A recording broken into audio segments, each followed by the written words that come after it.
तेरा वचन मेरे पाँवों के लिए दीपक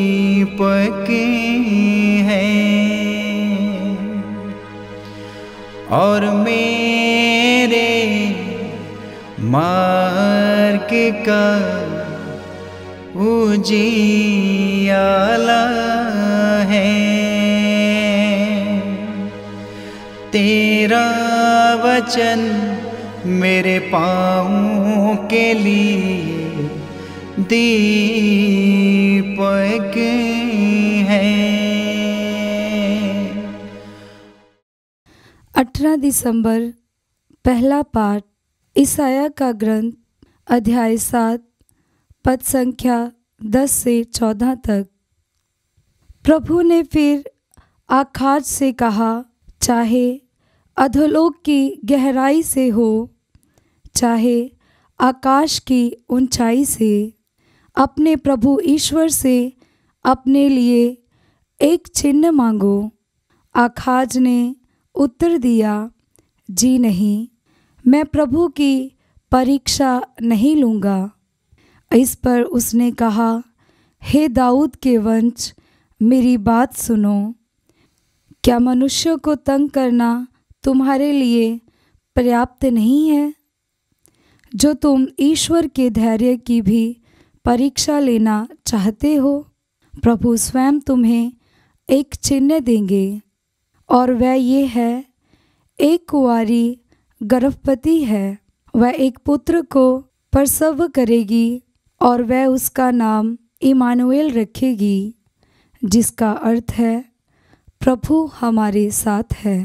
ये प्रभु की वाणी है। ईश्वर को धन्यवाद। भजन अनुवाक्य। प्रभु प्रवेश करें, वह महिमा का ईश्वर है।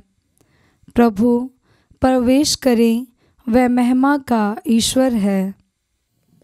पृथ्वी और जो कुछ उसमें है, संसार और उसके निवासी, ये सब प्रभु का है, क्योंकि उसी ने समुद्र पर उसकी नींव डाली है। प्रभु ने जल पर उसे स्थापित किया है। अनुवाक्य। प्रभु प्रवेश करें, वह महिमा का ईश्वर है। प्रभु के पर्वत पर कौन चढ़ेगा? उसके मंदिर में कौन रहने पाएगा?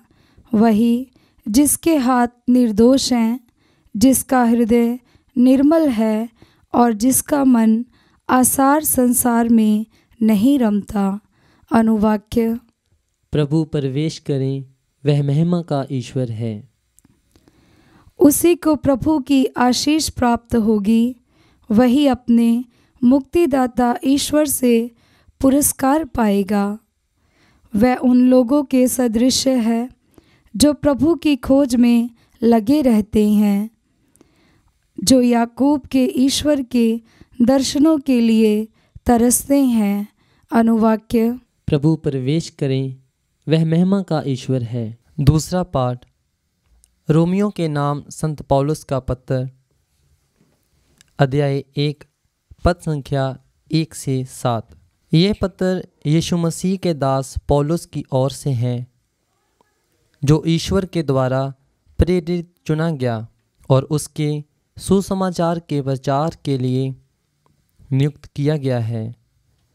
ईश्वर ने बहुत पहले अपने नबियों के द्वारा इस सुसमाचार की प्रतिज्ञा की थी, जैसे कि धर्म ग्रंथ में लिखा है, यह समाचार ईश्वर के पुत्र हमारे प्रभु यीशु मसीह के विषय में है। वह मनुष्य के रूप में दाऊद के वंश में उत्पन्न हुए और मृत्यु में से जी उठने के कारण पवित्र आत्मा के द्वारा समर्थ के साथ ईश्वर के पुत्र प्रमाणित हुए। उनसे मुझे प्रेरित बनने का वरदान मिला है, जिससे मैं उनके नाम पर गैर यहूदियों में प्रचार करूं और वे लोग विश्वास की अधीनता स्वीकार करें। उनमें से आप लोग भी हैं, जो यीशु मसीह के समुदाय के लिए चुने गए हैं। मैं उन सबों के नाम यह पत्र लिख रहा हूँ जो रोम में ईश्वर के कृपा पात्र और उसकी प्रजा के सदस्य हैं। हमारा पिता ईश्वर और प्रभु यीशु मसीह आप लोगों को अनुग्रह तथा शांति प्रदान करे। ये प्रभु की वाणी है। ईश्वर को धन्यवाद। जय घोष। हालेलुया। अनुवाक्य। हालेलुया। एक कुंवारी गर्भवती होगी और पुत्र को प्रसव करेगी। उसका नाम इमैनुअल रखा जाएगा, जिसका अर्थ है ईश्वर हमारे साथ है। अनुवाक्य। हालेलुया। संत मत्ती के अनुसार पवित्र सुसमाचार अध्याय 1 पद संख्या 18 से 24 तक। यीशु की माता मरियम है। मरियम की मंगनी दाऊद के पुत्र यूसुफ से हुई थी। मसीह का जन्म इस प्रकार हुआ। उसकी माता मरियम की मंगनी यूसुफ से हुई थी, परंतु ऐसा हुआ कि उनके एक साथ रहने के पहले ही मरियम पवित्र आत्मा से गर्भवती हो गई। उनका पति यूसुफ उसे चुपके से त्याग देने की सोच रहा था, क्योंकि वह धर्मी था और मरियम को बदनाम नहीं करना चाहता था। वह इस पर विचार कर ही रहा था कि उसे स्वप्न में प्रभु का दूत यह कहते हुए दिखाई दिया, हे यूसुफ, दाऊद की संतान, अपनी पत्नी मरियम को अपने यहाँ लाने से न डरिए, क्योंकि उसका जो गर्भ है वह पवित्र आत्मा से है। वह पुत्र को प्रसव करेगी और आप उसका नाम यीशु रखेंगे, क्योंकि वह अपने लोगों को उनके पापों से मुक्त करेगा। वह सब इसलिए हुआ कि नबी के मुख से प्रभु ने जो कहा था वह पूरा हो जाए। देखो, एक कुंवारी गर्भवती होगी और पुत्र को प्रसव करेगी और उसका नाम इमानुएल रखा जाएगा, जिसका अर्थ है ईश्वर हमारे साथ है।